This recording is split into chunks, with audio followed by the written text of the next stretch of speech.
हैं और उनका ये पोस्ट भी आपको दिखा रहे हैं। तो अजायत माघ मेले में स्नान का, दान का, ध्यान का और यहाँ त्रिवेणी संगम में यहाँ आना ही एक बहुत बड़ा सौभाग्य है। और यहाँ जो एक दिव्य व्यवस्था, एक दिव्य दर्शन और दिव्यानुभूति यहाँ संगम तट पर है। तीर्थराज है हमारा प्रयागराज, और इस तीर्थराज के देवत्व को अपने संयम से, अपने तप से, अपने योग से, अपने अध्यात्म धर्म, योग धर्म और राज धर्म को साथ साथ निर्वहन करते हुए जिस तरह से हमारे पूज्य श्रद्धे योगी जी महाराज यहाँ पर निर्वहन कर रहे हैं, वो आत्मा को हर्षित करने वाला है। आज यह सनातन का गौरव काल है।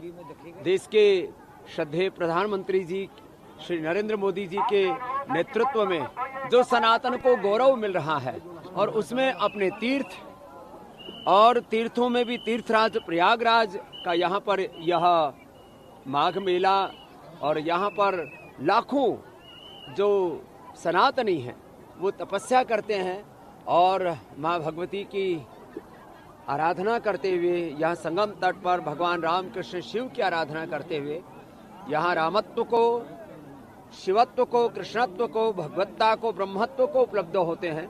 यह परम सौभाग्य है। आकर के अंतर आत्मा बहुत हर्षित है और यहाँ स्नान किया, पूजन किया।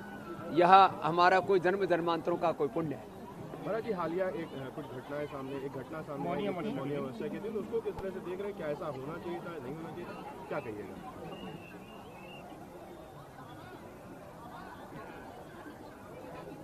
तीर्थों में भी कुछ लोग अलग अलग प्रकार से अपने अपने एजेंडा लेकर के चलते हैं। मुझे लगता है कम से कम तीर्थों में किसी भी प्रकार का कोई व्यक्तिगत किसी का अहम का, प्रतिष्ठा का एजेंडा नहीं होना चाहिए।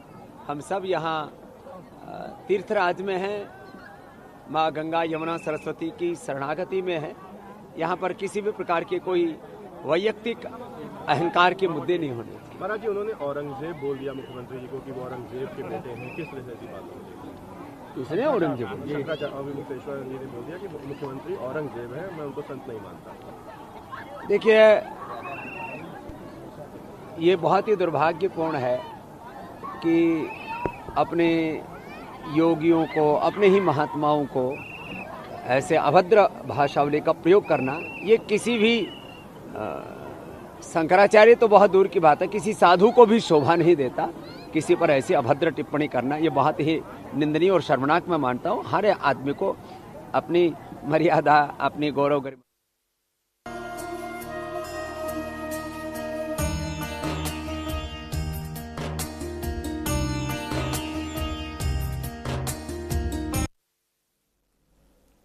और चलिए इसी बीच आगे खबरों का रुख करते हुए मध्य प्रदेश से बड़ी खबर है, जहां पर धार जिले की भोजशाला में आज पूजा और नमाज दोनों ही होंगे। दरअसल सुप्रीम कोर्ट ने आदेश दिया था कल, और सुप्रीम कोर्ट के आदेश के बाद आज एक साथ पूजा और नमाज भी होगी।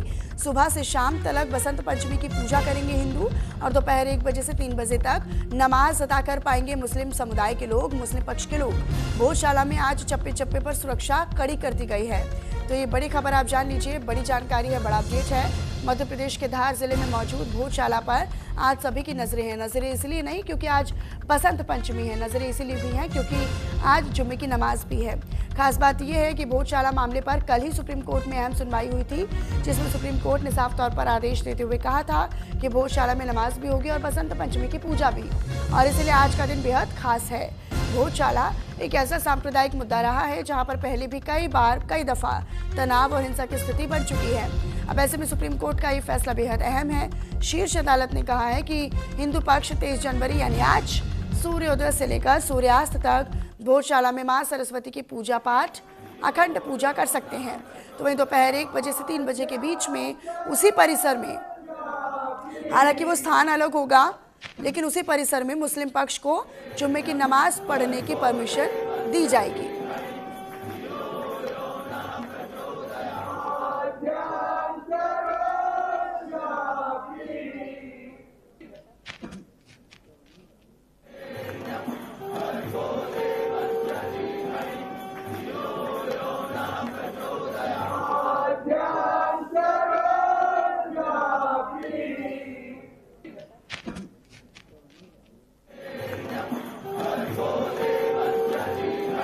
भोजशाला में दरअसल ये ऐतिहासिक फैसला कोर्ट की तरफ से सुनाया गया है और ये इसीलिए भी बेहद अहम हो जाता है क्योंकि देखिए ये एक ऐसा मुद्दा रहा है जिसमें एक सांप्रदायिक टकराव की स्थिति बन सकती थी, लेकिन सुप्रीम कोर्ट ने सभी समुदायों की और सभी की धार्मिक भावनाओं की कद्र करते हुए, उसका सम्मान करते हुए ये विकल्प चुना और ये आदेश दिया ताकि किसी की भी धार्मिक भावनाओं को दरकिनार ना किया जाए या उसको नज़रअंदाज ना किया जाए।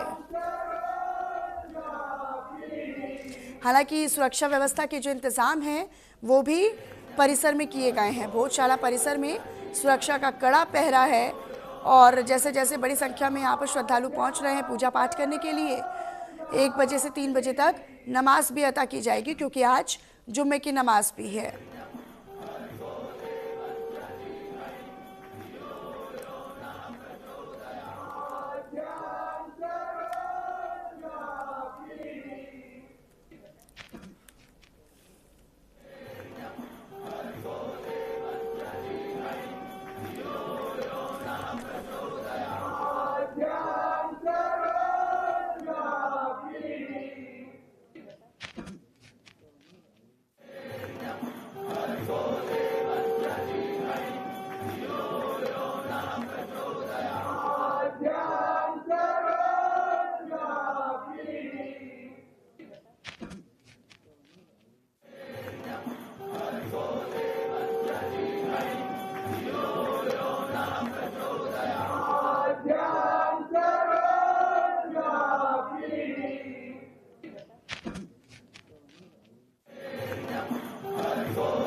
तो वही प्रयागराज में स्वामी